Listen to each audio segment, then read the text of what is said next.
Camphacker, bringing your world into focus.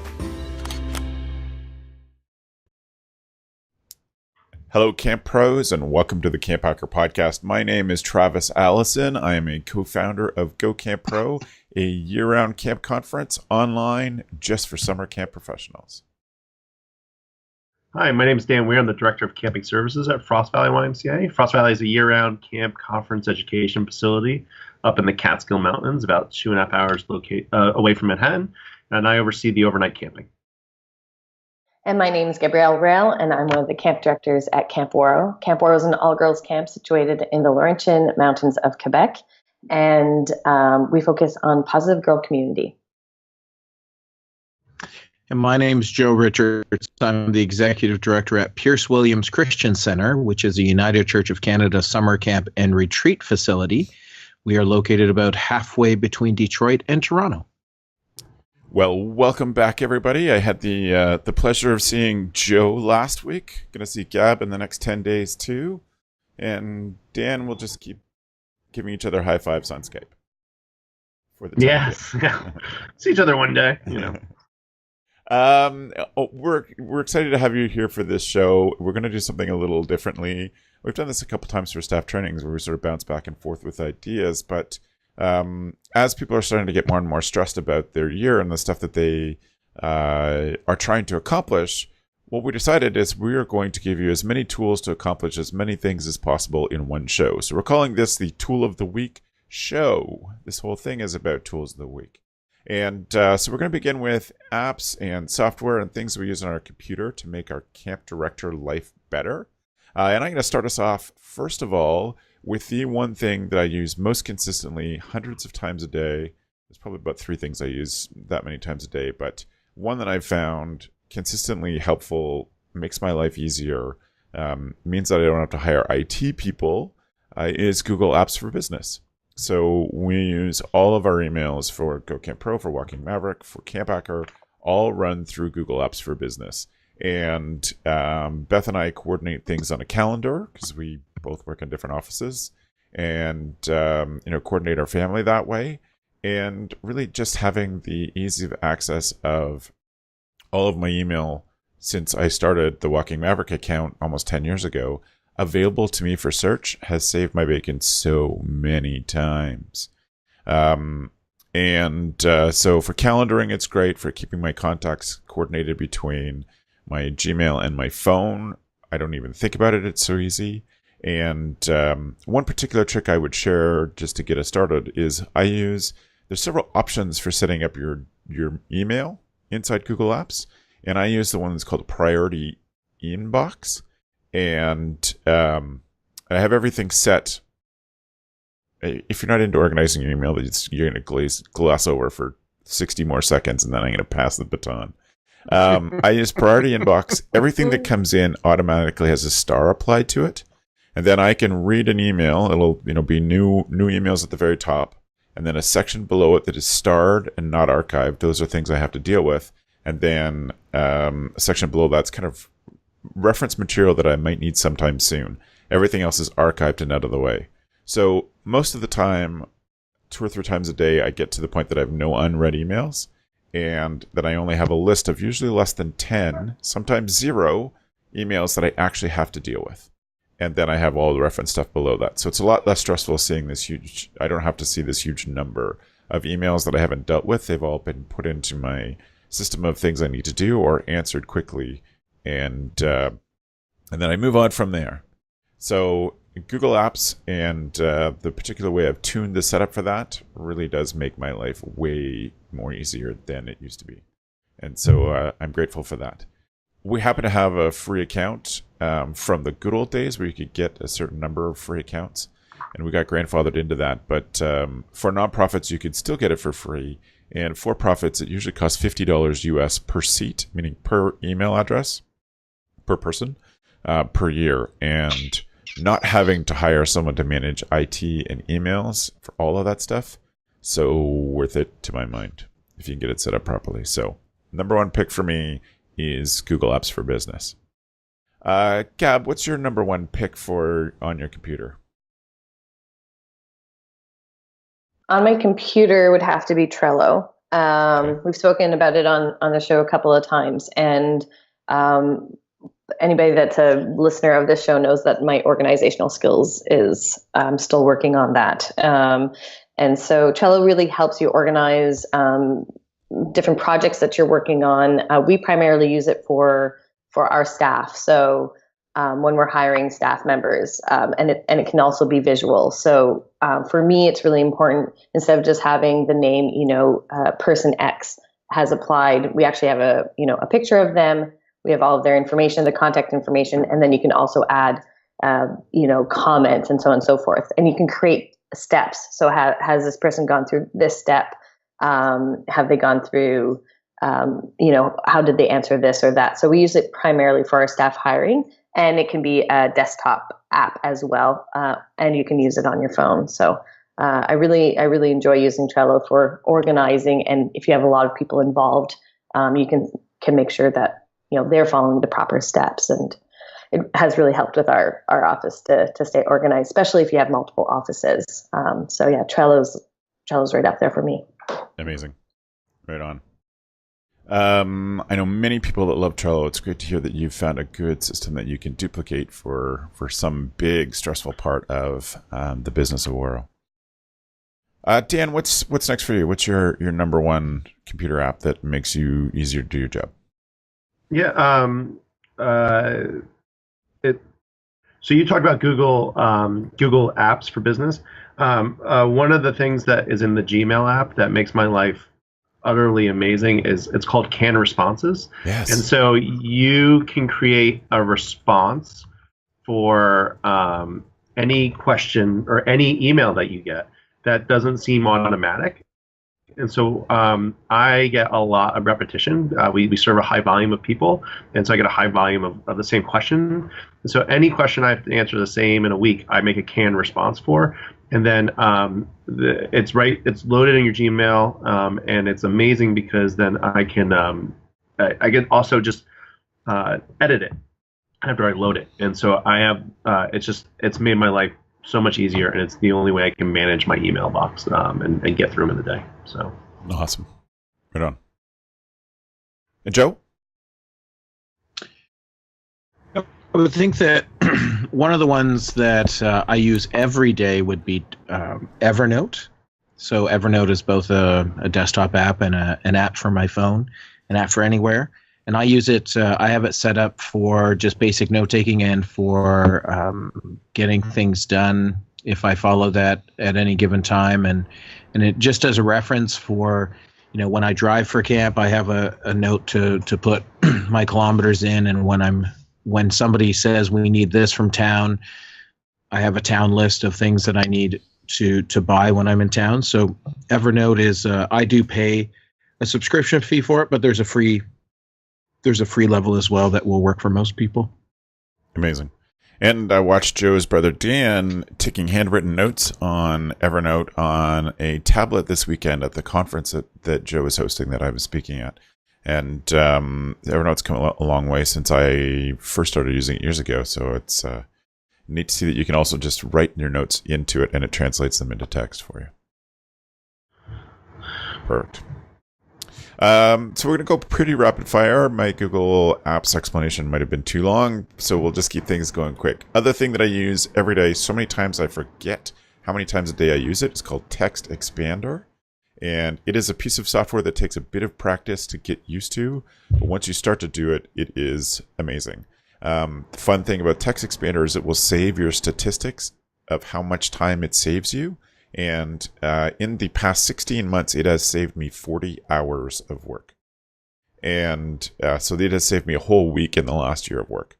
TextExpander is an app that's installed on my computer that allows me to put in something called a snippet. So it'd be a short piece of code that I've made up that then expands into a longer phrase or word, etc.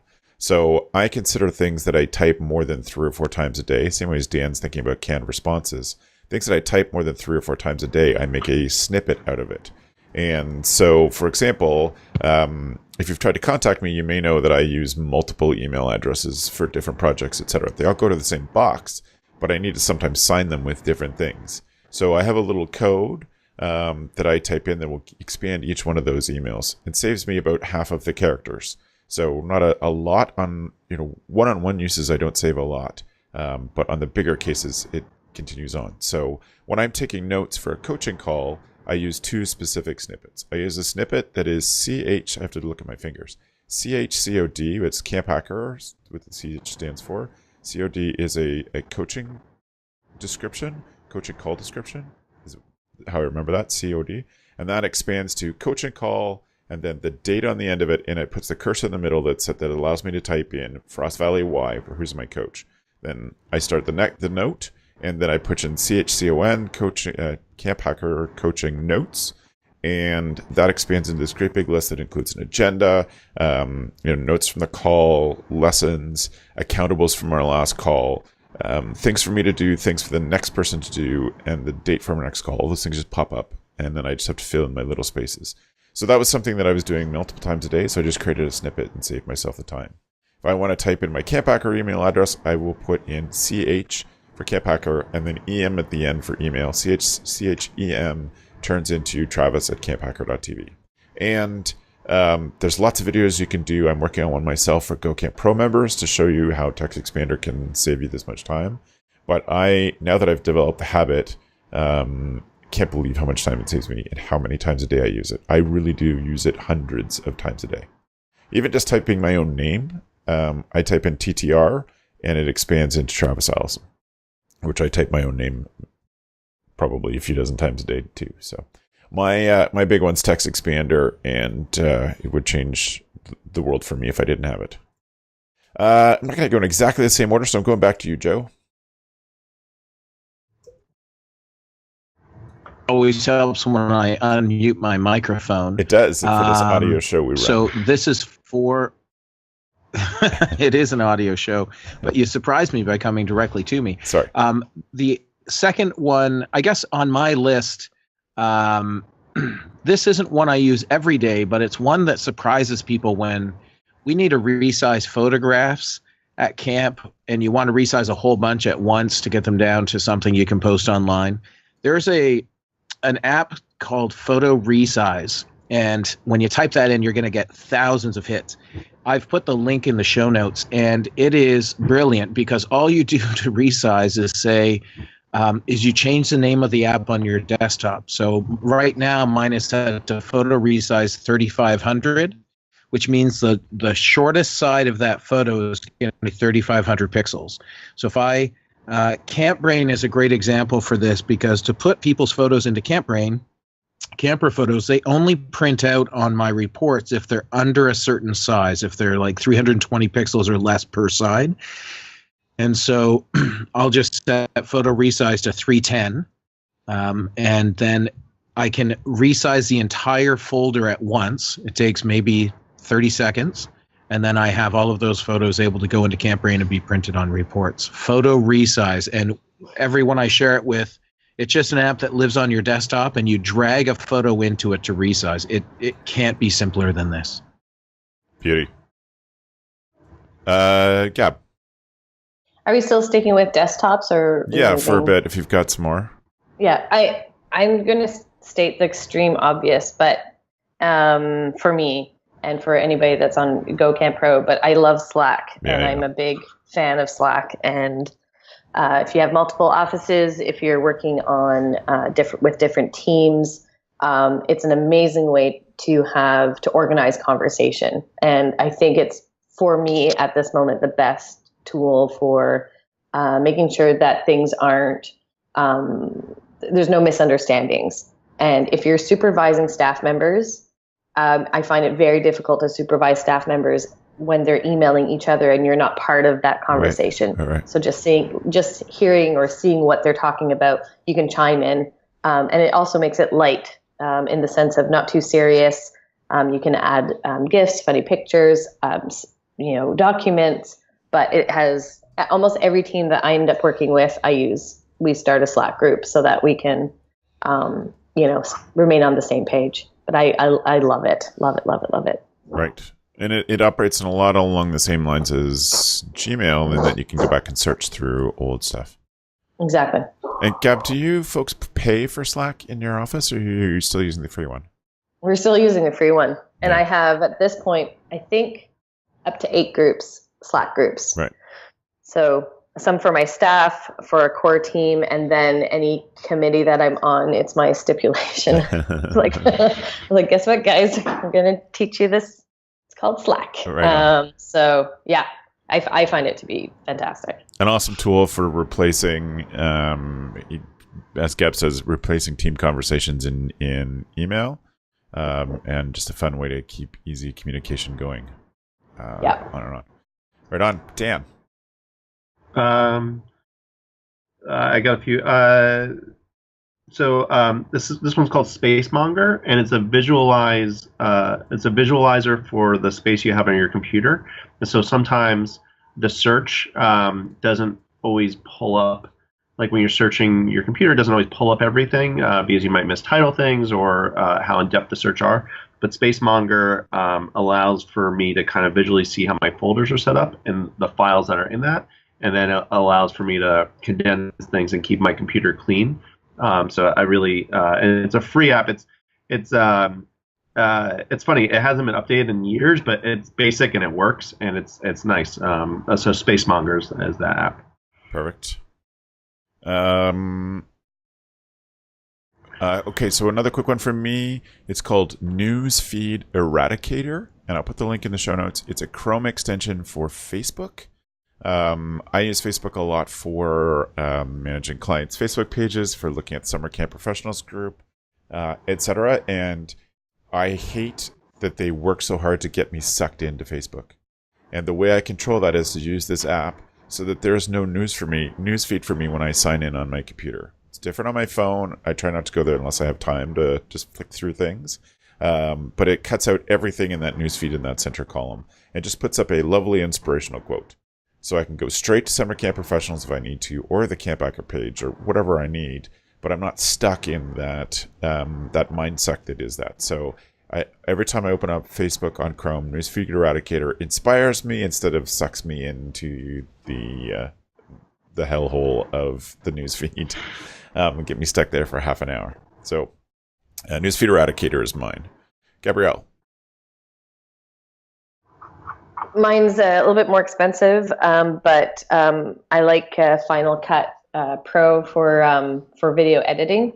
So those that use maybe another editing software, you'll probably find that they crash very often. So it's about $400, and there's a little bit of a learning curve, but your videos, it'll save you in time. And there's a lot of great tutorials out there to help you out. But if you can, just splurge that little extra bit, I find that using FinalCut is pretty awesome, and it won't crash, and it has some great effects, and it'll just make your videos look a little bit more professional. Great. Dan? One that is free is GImp, GImp, and I use it for manipulating photos. But it's free, and I love it. Excellent. Joe. Dropbox or Box, both are online storage sites, and I literally use it all the time. I just don't pay attention to the fact that I'm using it because it's on my computer. There are two different things. Dropbox and Box are two different companies. I happen to have 50 gigabytes of storage on Box, and so we use that account to back up our entire camp file system somewhere so that we know what's going on, and we know we can get that back if we need it. We don't access those files at all because we do that internally, but Dropbox or Box, any sort of online file storage. Excellent. Thank you. Mine is also a video editor, Gab. It is called Screenflow for Mac, and it does 80% of what FinalCut does, and it's sort of lightweight. It's about $100 for Screenflow 6, and I have given up on FinalCut entirely because it does everything that I need to put out these videos on YouTube. If some of you are watching on YouTube, to do screencasts, all of the stuff that I need for GoCamp Pro. And it is only for Mac. There is Camtasia, which works for Mac and Windows for the same sort of thing, but I can only recommend Screenflow. Deanne, do you have more computer stuff? Just GOM Player. So I do a lot of presentations and a lot of slideshows, and it's kind of vital that your computer boots up correctly and you have a video player that consistently performs. So I found that GOM Player has been great, and it's been very lightweight in terms of the computer usage, and it executes really well. Right on. So GOM Player. Right. Yes, GOM Player. Yeah. Got it. And it's free. I love all your open source choices, Dan. Good for you. Yeah. Gab.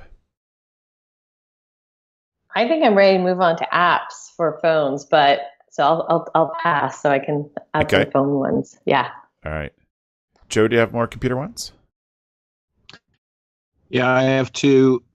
The first one is Google Calendar, which if you use, we could do a whole show on how to tweak your inbox in Gmail to work. And I work on Google Apps, but Google Calendar is one of those things that we have it set up. I use it every day, all the time. I use it within an app on my phone, right? And we've trained our kids to use it on our personal Google Apps account, right? So that our kids can put their own things in, and I can see their calendars. And it's something that every family.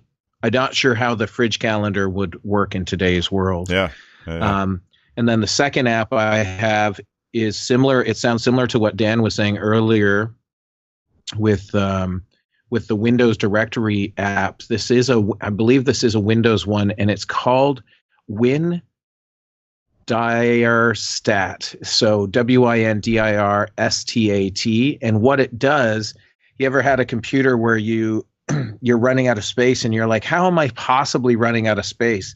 And WinDirStat, it visualizes your storage on your computer and leaves the bigger files as bigger blobs of color so that you can click on a big blob of color and be like, oh, I have a video that's taking up 4 gigabytes of space, that doesn't need to be on my computer. And you can go around and delete them from it's not something I use every day, but when my computer is getting too full, I'll certainly go through and see where my large files are. Awesome.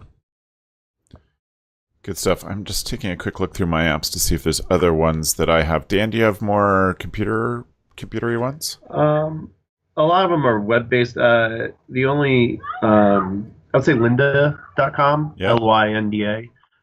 It has a computer-based app so you can record video or save videos to your computer. But Lynda's just, I have the paid business subscription, which is, I think, $35 a month. But any skill that you're lacking in terms of business, computer programming, they have a video for it. And not only a video, but a course. And so, like, I've watched a number of YouTube videos on different Microsoft Excel tricks, and they're not bad, but it's not sequential. You also don't know the expertise of the person, and lynda.com really verifies it. So for my office, I have 3 people that are continually working registration and need to keep up on their computer skills, and so definitely having a group account under my name has been awesome for the office. So that's a computer app. Everything else I could kind of push into web. Okay. Web app. Salesforce is the only other one I could think of that we use. So a CRM, a customer relationship manager, but we use Salesforce. I know if you have CampMinder, it's kind of built in to it, but that is a great app as well. But that's more of a website than an app. But okay. Yeah. Well, what's cool about Lynda is also all the apps or programs that we're talking about right now. Lynda.com has courses on them, right. On Slack, on Trello, on those. It's quite an amazing educational bank. Great. That's awesome. The other thing about Lynda to pay attention to is that your public library might give you free access to Lynda. I know that I have a library card at St. Thomas Public Library, and that gets me a library card at the London. And when I was in at a workshop, they said, "Oh, access all of Lynda for free with your library card." And I was like, "Sweet, that's amazing. Awesome." Good. I'm really pleased that we're able to get stuff at all sorts of different price points today. I'll give you mine. A few of mine left on my computer. Todoist, Todoist is the personal to-do management list that I use for any projects. I've done a lot of work with projects, and I've tried out Trello and Asana, any sort of multi-office, multi-person projects. I have found that I always come back to Basecamp. Basecamp is the one that people who are not comfortable with technology can handle, because it allows you to basically work through your email box, which is a philosophy that I hope you don't do. But I have to acknowledge that there are people not as comfortable with technology as I am, and so they can see what's expected of them through their inbox. And it seems like it's just set up, the website interface is easy for people to use who aren't super comfortable with technology. One specific two more apps. One is called Annotate. It's you could use Snagit or Jing even. Those are screen capture software. So if I am trying to just illustrate a point, show somebody, hey, you need to click here on this thing, I just capture it with Annotate and send them the picture, often with an arrow that says, here's the thing, here's the button on the website that you're looking for, click here. And use Annotate all the time. One last thing, I guess this is our transition then to web-based apps before phone apps. Also for Google Apps is called Boomerang, and it's for my Gmail. And if there's an email that I'm writing somebody back and I know they're not super reliable at getting back to me, I will click Boomerang and it'll say, if no one replies in this term, no one replies in 1 week, or no one replies in 2 weeks, then put this back in my inbox. Because the other Gmail trick I use is that if I send an email to someone, I have it set so that after I send an email, the whole thread of conversations gets archived. So I'm not keeping those things that I'm waiting for people to get back to me on in my inbox. It's already been dealt with on my side. But if I'm worried that this person will be unreliable, then I use Boomerang to have it come back into my inbox when I need. Or if I just need to clean out my inbox for a bit, I'll have stuff that I can't handle it till next week, so I push it out of my inbox and have it come back to me when it's time. Yeah, Dan? I think you just changed my life. That's probably like about 50% of my job is remembering to follow up with people, and I keep them tagged in my inbox. And I'm now giddy for when this episode's over and I can download that app. I'm like that. It's a Chrome extension for Gmail, and so it is free. You can Boomerang a certain number of things a month for free, which I tend to stay within that, no problem. But if that's 50% of your life, Dan, then I bet paying for it would save you a lot of mental stress. Yeah, I've just been flooding Google Calendar, but that would be great if it just reappeared. So. Yeah, right on. So, other web apps? Dan, you said you had web apps? So we talked about Google Apps before, but I just really want to highlight two that I think get underused. One is Forms, Google Forms. Oh, yeah. You can make a survey so quickly, and you don't need a lot of skill. I have coached a number of people here how to make a survey. I think SurveyMonkey, it costs money, and also people's comfortability with going to another website. But Google Forms is it's really easy, really simple. I use it in everything from Northeast Y Camp Conference website, how you submit a session, to all the parent surveys we do. And they just add a new feature that tabulates it all for you as well too, which is it's great. And then the other one that's a Google product that is Google Keep. So I've tried a number of to-do apps, and where I landed on was Google Keep, because I could share that within the Google Apps Suite. So I could share with my... Uh-oh. I think he's going to say so he can share with his sweetheart. We'll see if we can get Dan back. I'm sorry we lost him. Gab, do you have stuff that you would say are more web app than app on your phone? I think I like. There's a new website web app that if you need to do it yourself, WebbyDo is really, really, really cool. So I used to use Squarespace before, and it's still very good. If you need like a simple page to do, but WebbyDo for me is the new kid in town, and it's a web app, and they have amazing customer service, but it's fairly simple to use if you have a little bit of design experience, and I'm loving it. So it will allow you to create single web pages or whole websites. It'll allow you to create a whole website, okay, without any coding. But it's fantastic. But I'd probably put Squarespace and WebbyDo together. If you're not as design savvy, you probably want to go with Squarespace. But if you have a little bit more of knowledge and you like fiddling around and okay with a learning curve, I'd go with WebbyDo. Cool. Joe, do you have any web app specific ones?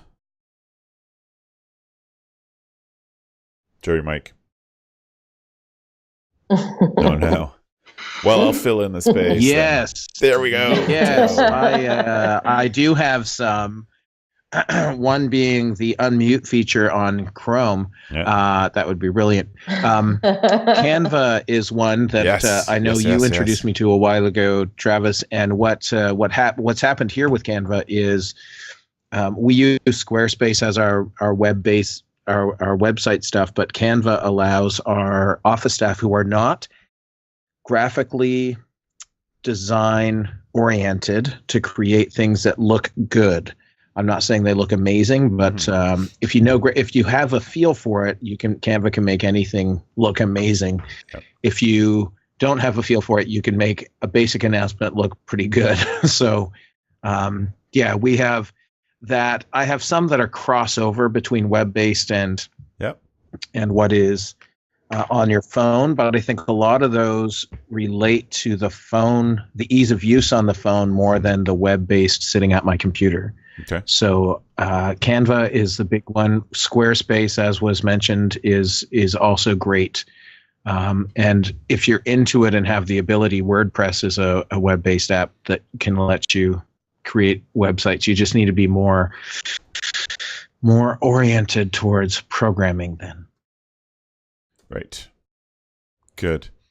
So the one web app that I had left on my list is called buffer.com, and it is a subscription we pay for through GoCamp Pro to manage all of our social accounts. That is all the Camphacker ones, all the GoCamp Pro ones, etc., and it allows us to upload a bunch of social media posts and then forget them.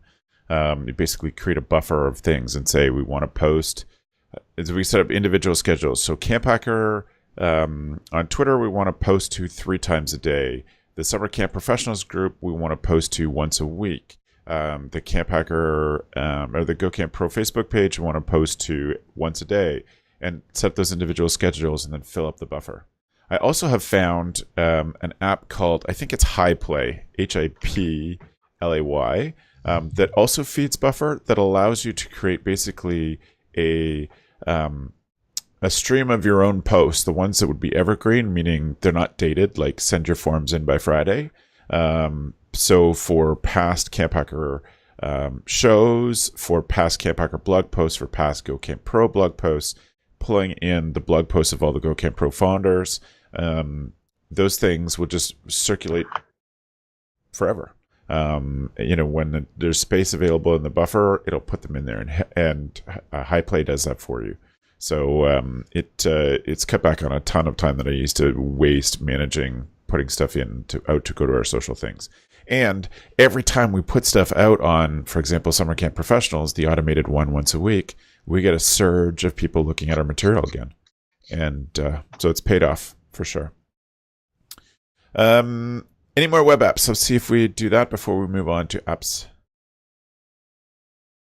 I like using Mint. I don't know if you guys have used Mint, but it helps track just financial spending, and I find especially during the summer, I have a hard time keeping up with that. And it's a web app. Obviously, it's an app for your phone, but just keeping track of comings and goings, and making sure that if I have my driving staff that go and do our purchases, that they have that app, and we can just keep track of what we're where's our money going to during the summer. And it does great graphs, and it's a really good, it's easy to use, but I think it just makes me feel a little bit more sane. Right. I also use Buffer, and I enjoy it, by the way. I love that app. I think that's such a great tool. Cool. So if you're watching on YouTube, you're going to see us all now shift from looking at the cameras down to looking at our phones in our hands as we start to pull up our most used apps on our phones. I think this group is pretty thoughtful about this sort of stuff in general, so I don't even know where to start. But I'll make it Dan. What for you is the number one app on your phone that you want to talk about? Number one. I got to rank them now. This is the first one you're going to talk about, not ranked. The first one. So I like the app Daily Cost. So I go on a fair amount of business trips, and I often have to use petty cash, or I have to use my credit card, and sometimes I forget how much I spend. So Daily Cost just allows for you to enter in what you spent, how you spent it, and it's archived. So I've used it a few times where we just need a quick estimate, or I had a question about petty cash, and I could go back to, I'll go back and check that day. And so that's been a really great one. It's a free app. Have you got two or three more that we'll do bunches for bunches? Totally. So another one I use is Forest. So I sometimes have I've noticed in my work that I could get really bogged down on just responding to things, and so in order to get a significant project done, I have to kind of turn off every device. I have to just focus. And so Forest is so silly. You set your phone on a timer anywhere from like 15 minutes to 120 minutes, and it grows a tree while you're not touching your phone. And if you try to use your phone, you have to destroy your tree. You have to cut your tree, and it works. It works. It totally works. It's like so silly, and it was something that I heard off of some podcast where they're talking about tricking your brain into allowing for you to work more. But it's a free app, and then you get coins for more trees you grow. You grow different types of trees. It's a whole thing. So that's a really fun app that I use. Another one I use is Today, and so Today is a combination of reminders, but also keeping track. So basically, Today is free up to a certain point, and it has, for instance, 3 reminders on there. So as I'm building a skill, or I need to remind myself every other day to work out, or I need to remind myself that, like, you're trying to learn Spanish, make sure you get your Spanish lesson in today. Like those sorts of things. And it keeps track. And then it has the little thing where it feeds you for every time you make an appointment. So it rewards you, or acknowledges every time you've had a streak. So that's a really great app. Again, free. And the last one is going to sound silly. I have a lot of banter with my staff and with alumni and with just kind of everyone in that booth. So I have the Giphy app on my phone, GIPHY, and I find written communication can often be misinterpreted, and if you say something that could come off too strong, people take it as that you're angry, and so sometimes I will work in a GIF every once in a while to just keep the mood light. And so there's sometimes where people are messaging me and all I do is respond in GIFs, and it's fun and it works, and but it keeps the banter moving and keeps the relationship there, and it's also amusing. So right on. Those are my 4 apps. Cool. So Dan, I know that you have to go. Do you have any final apps? Those are your big phone ones?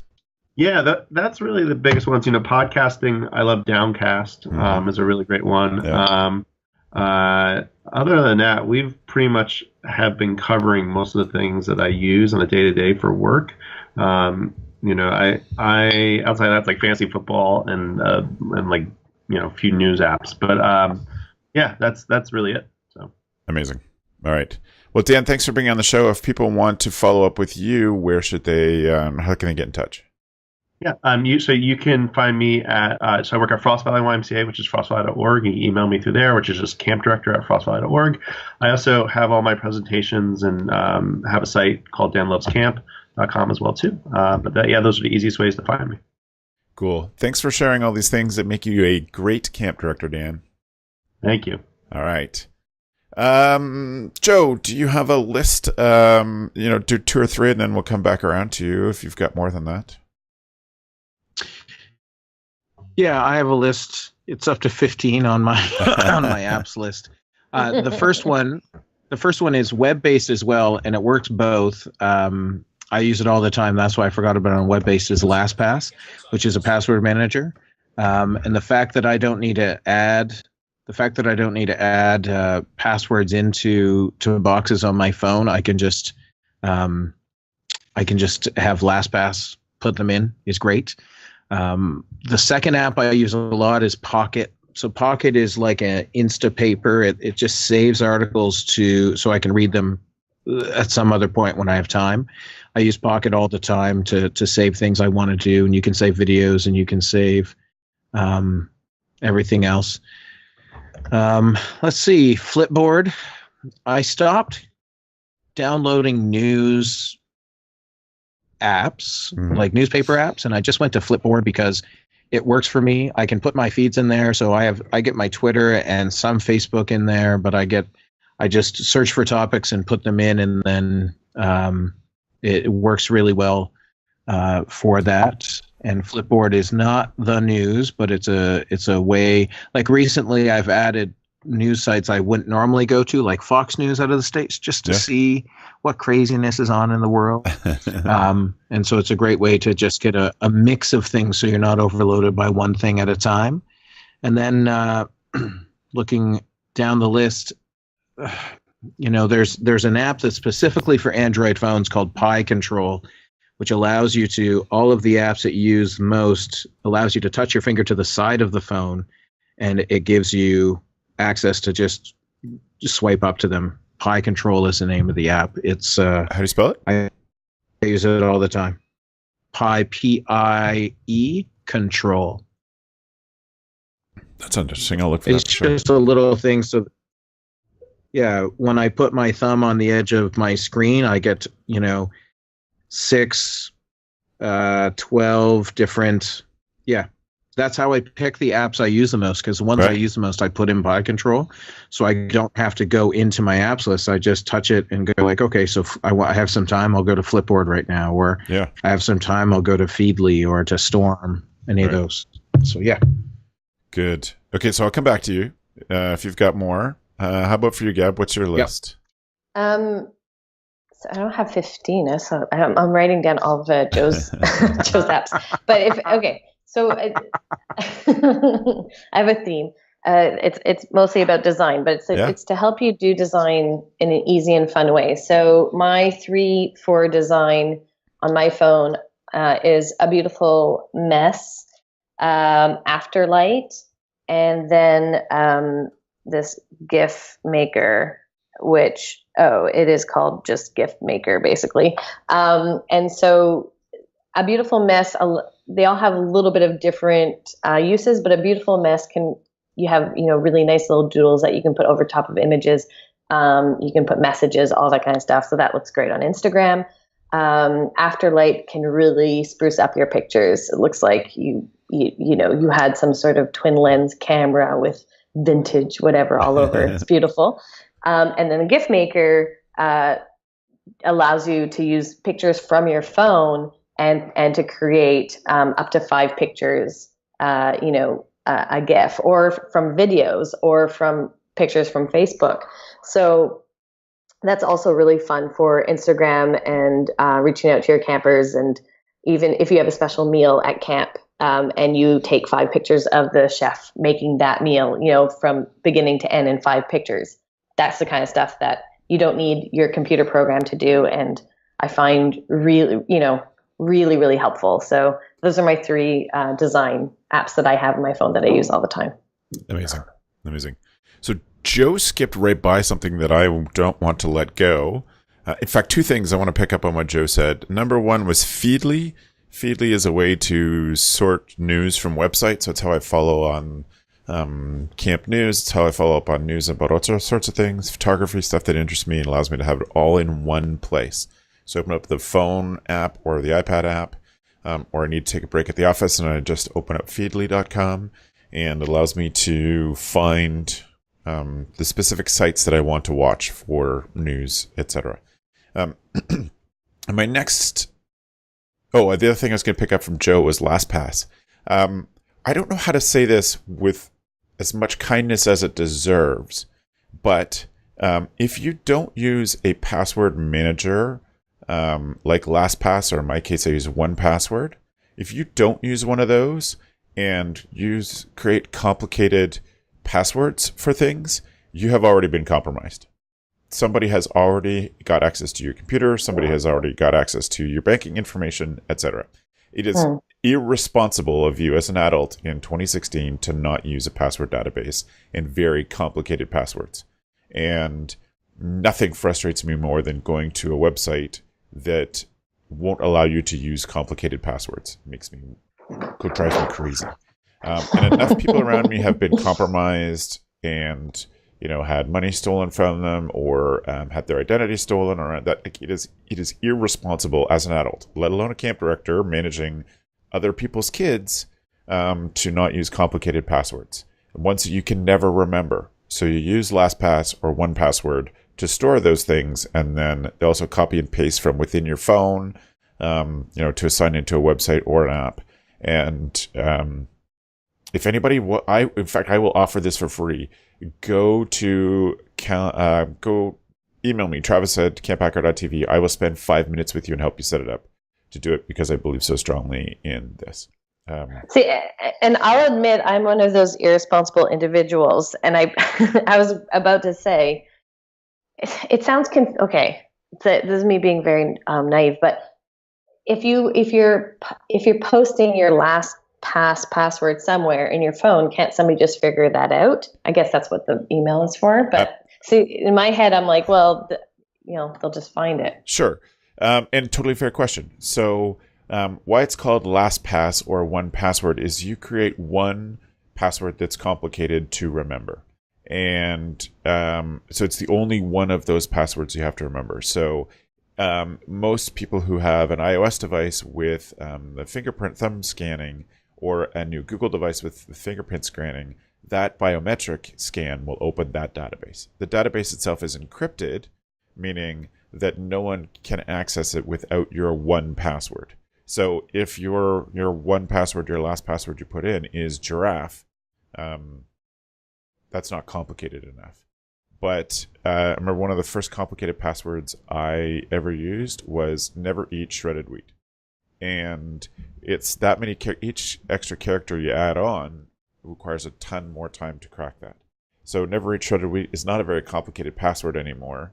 But you just have one that you can remember. It could be the first line of your favorite book. Like that could be 100 characters. Something like that you will remember, but people won't associate with your birthday, places you've lived, your family names, passwords 1, 2, 3, 4, any of those really simple to guess things. It's something that is unique to you that you'll remember. And then you'll have to remember that one. Everything else is copy and paste from this encrypted database that you control. That's cool. So if you want, Gab, I will finish the Skype call with you and help you set one up. I need it. Because you don't have to remember the words and numbers and symbols. You just copy and paste them from the database into your the web form, etc.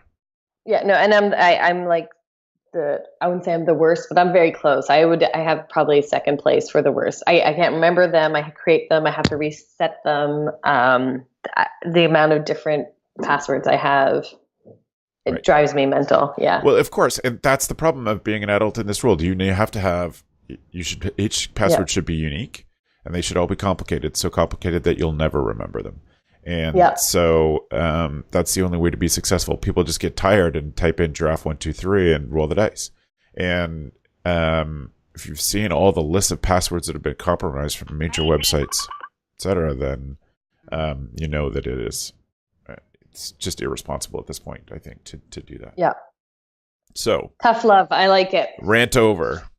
Apps that'll make you a better camp director. I use Pocket Cast as my podcast listener app, and I have it, like all these software things, I have it tuned up to my personal preference.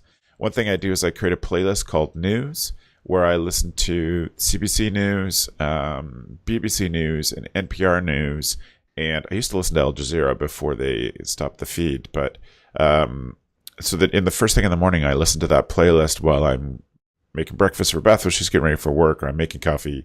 I listen to that walking map so that I feel like I have listened to the news once in a day, and that's all that's in that little playlist. And I can make other playlists for different things, and I can also listen to podcasts at extra speed. So I usually listen to podcasts at 1.5 times the normal speed, or 1.8 times the normal speed. So that I can listen to more of them in the short period of time that I have while taking Maverick around the block. So, since I went on such a rant and I've only really done one app, I'm going to pass it back to Joe to give us some more out of his 15. Okay. These two are related. The first one is one called Custom Soundboard, which is on my Android, and we put on a tablet this summer for our morning radio show. So Custom Soundboard allows you to record voice memos and turn them into playable sound bites, or you can download online MP3s or sound files and put them in. And it's brilliant because we recorded our radio show intro at a local radio station, and they emailed it to us, and then we could play it. Just press the button on the soundboard and it plays. And it's great.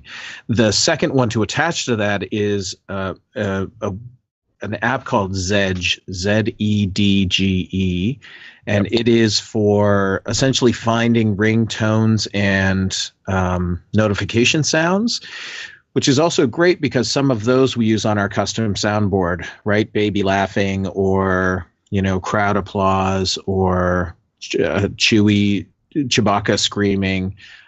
Right. So it allows you to, on your phone, you can set different people to have different ringtones. So whenever my son texts me right now, Chewbacca screams at me, which is great. And then I know that it's Matthew, and it's brilliant. And so different people have different sounds. And when my buddy Ian, who's a really big Star Wars fan, when he texts me, it's R2-D2, right? So I only have those attached to one person, and Zedge allows me to do a lot of those customizations. Sticking with the idea of sound, VLC for Android is an app that allows your phone to basically play any, and when I mean any video, sound, file format. No more of this. You don't have the right extension. VLC just plays it. I use it to store movies on my phone. So when I'm traveling, I can watch movies on my phone, and it just plays back with VLC. Amazing. Right on. Gab, what else you got? These are sort of a little bit more personal ones, but I think a lot of us have different health sort of apps, and I have a few of them, like drinking water, blah blah blah. But the three that I use over and over again are there's a Jamie Oliver app that basically has 20-minute meals, and there's another one that's not 20 minutes, just a whole bunch of meals. But basically, what's great about it is that it comes with its own shopping list, that it has little videos on how to do things. But smart. I don't have recipes with me when I want to go shopping. And so I have my list with me, and I can, check it off, and it just helps me, be excited about cooking. The other one is the Nike Train app that's free, and you can do 15-minute workouts, or you can do 45-minute workouts, and you gain points. And but by far, I find when I'm traveling, this is something you can do in your hotel room. It's also something you can do at camp in the morning before you go to a meeting, which I try to do. So I just have my head cleared before I start the day. It's like a little me time. And then the last thing, which I've mentioned I think on Camphacker before, but the app Clue, which is a period tracker. And that's it. I use this often, and I think it's very helpful. At camp, it's very helpful. It has a little circle on where you are in your cycle, and when you're PMSing, it has these stormy clouds. And so I'm like, oh my goodness, stormy cloud time. And at one of our staff meetings, I held my phone up and I said, okay, I'm at stormy time right now, so my patient level is still there. But let's all tread, in a thoughtful, mindful way. So no, it's great. It keeps track, and it's really simple and easy to use. And then it's a good way of you learning about your body and how you're doing. And that's how I learned that I'm not gluten intolerant. I don't have an allergy to gluten, but I realize that it does affects my periods and stuff in a harder way. So it lessens it. Like I was like, oh, this actually causes more issues. So so I'm just being really sharesy right now. But that's good. That's good. That's there good. we go. Those are my 3 apps. More than half of our listeners, I think at last count, it was about 66% of our listeners are pumping their fists and saying, finally, something to help out with that. Yeah, it's a good little app. And I have my staff, I suggest it to them. I say, hey, maybe you would like this app. And I like things that are simple and they're pretty. So Clue is a great one. Great. So I'm going to do a block of mine, and then I'm going to come back to you for the one remaining app that you think should absolutely be mentioned, both Gab and Joe. So I don't go anywhere without turning on Waze, W-A-Z-E, W-A-Z-E, if you're US American. It is owned by Google. It is an app that gives you directions to things, but also takes into consideration traffic. And there have been times when I check the route that Waze is sending me, and I think that makes no sense whatsoever. And every time I have not trusted Waze, once in its early days, it sent me in a bit of a circle. But I've been using this since I used to travel to work in Toronto, starting 8 years ago. And so I've been using it for 8 years. And even on a simple trip to visit my mother-in-law, we turn it on because it once saved us an hour. In a 45-minute trip, it saved us an hour because it got us off the major highway when there was an accident. So Waze I use for every trip. Something else that some of you will appreciate, won't affect a lot of you, but when we were camp directing, we were driving all the time. And sometimes you just can't help but get stuck when you're on the road and you're exhausted and you're having a hard time staying awake. And I have an app on my phone called Stay Awake that will set a random timer between 60 seconds and 5 minutes that all of a sudden beeps and blares at you, and you have to touch the screen and turn it off. And in really desperate drives, when I just needed to make it the last half hour home, I've turned Stay Awake on, and I think it's been helpful. Other apps that I use all the time, I try to keep not very many cards in my wallet, try to keep a really small wallet. And so I have the Tim Hortons app to pay for my Tim Hortons. I have the Starbucks app to pay for my Starbucks, and another app called CardStar that takes all of the gym membership stuff, my Venture One account for Canada Post. All those cards are in there, so I don't have to physically carry them everywhere I go. And my last one, this is a good bookend to my rant, is called Authy, A-U-T-H-Y. You can also use Google Authenticator for this, and it allows you to have what's called two-factor authentication for signing into things. And two-factor authentication has saved our bacon when somebody tried to compromise Beth's email, and people have made many attempts on my email addresses as well, those older ones that have been around for a long time, like travis@walkingmaverick.com, but I have two-factor authentication on. So when I sign into Gmail on my phone for the first time, I put in my name and my complicated password, and then I have to open up the app called Authy, and it is connected to my Google account. and it will give me basically a second password. It's a 6-digit number that I have to type in. And so I have second factor authentication that I have to have not just my username and password to get signed into things, but this second factor from the app. I have that set for Facebook, Dropbox, Slack, WordPress, Stripe, MailChimp, WePay, Xbox, Kickstarter, IFTTT. All of those I have second factor authentication on, mostly because I put my credit card into them and stored them there, and want to make sure even some of those purchases have to have that second factor. So Authy, AUTHY, allows me to manage that, and you can set it up within the security settings of each one of those different apps. There you go. Joe, one last one? One last one's going to be two. They're both Google apps, and it's Google AdWords for your phone and Google Analytics for your phone.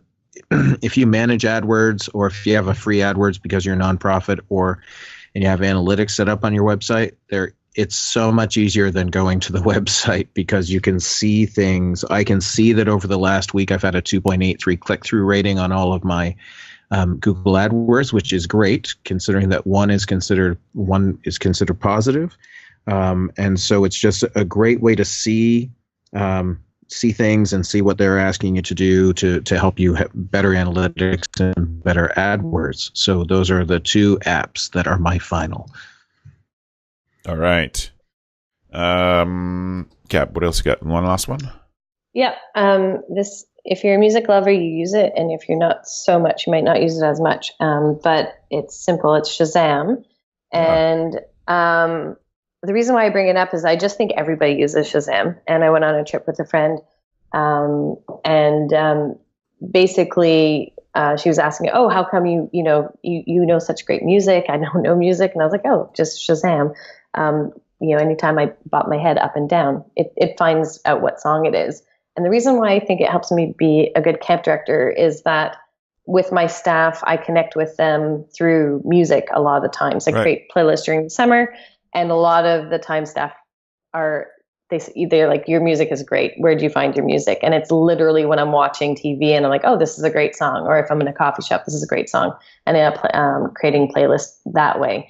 But it helps. It's a conversation starter, and I connect to it, and then other people connect to that music. But if you don't know where to find great music, just have Shazam on your phone, and then when you hear something where your head's, or your foot's tapping, click Shazam, and there you go. Yeah, excellent. Yeah.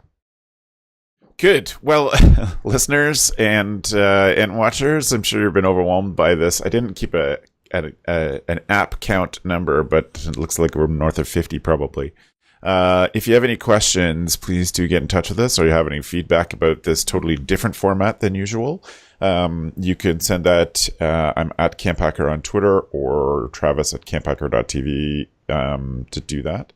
We are not going to have a Tool of the Week section this week because everything was a Tool of the Week. So anyway, I thank everyone for listening. Thanks to Dan, who had to jump out, and to Gab and Joe for being here. If you appreciated what you got out of this different format, one way you could give us feedback is to leave an honest review on iTunes. Go to camphacker.tv/iTunes, or even use your own podcast app and submit a review there, especially if you're on Android. So we're really grateful to everyone who has been listening or watching here on YouTube. And we look forward to giving you many more shows this fall. We're just starting to release them into your feeds right now. So if you have any questions or things, please do get in touch with us. So we said goodbye to Dan already. Joe, if people have some follow-up with you, how do they get in touch? If people want to follow up, they can just get in touch with me at joe@campisbetter.com, which is our camp website, campisbetter.com, or they can see all of my social media feeds and whatnot through my personal site, which is yoyojoe.com, yoyojoe.com. Excellent. Thanks, man. Thanks, Joe. Good to talk to you. Yeah. And Gab, how about you? People can follow me on Twitter or Instagram, Gabriele Rail with 2 L's, or you can check out where I work at waro.com, OUAREAU. Excellent. Thanks, Gab. Look forward to seeing you soon. And so, thank you to both of them and to Dan. We do want to thank our editor, Matt Hansberger, who is known as Iskis at some camps that he runs, for editing this for us. We appreciate everything you do, Iskis. You can find our show notes from this episode and the past tools of the week at camphacker.tv/podcast. And thanks for the evening, friends.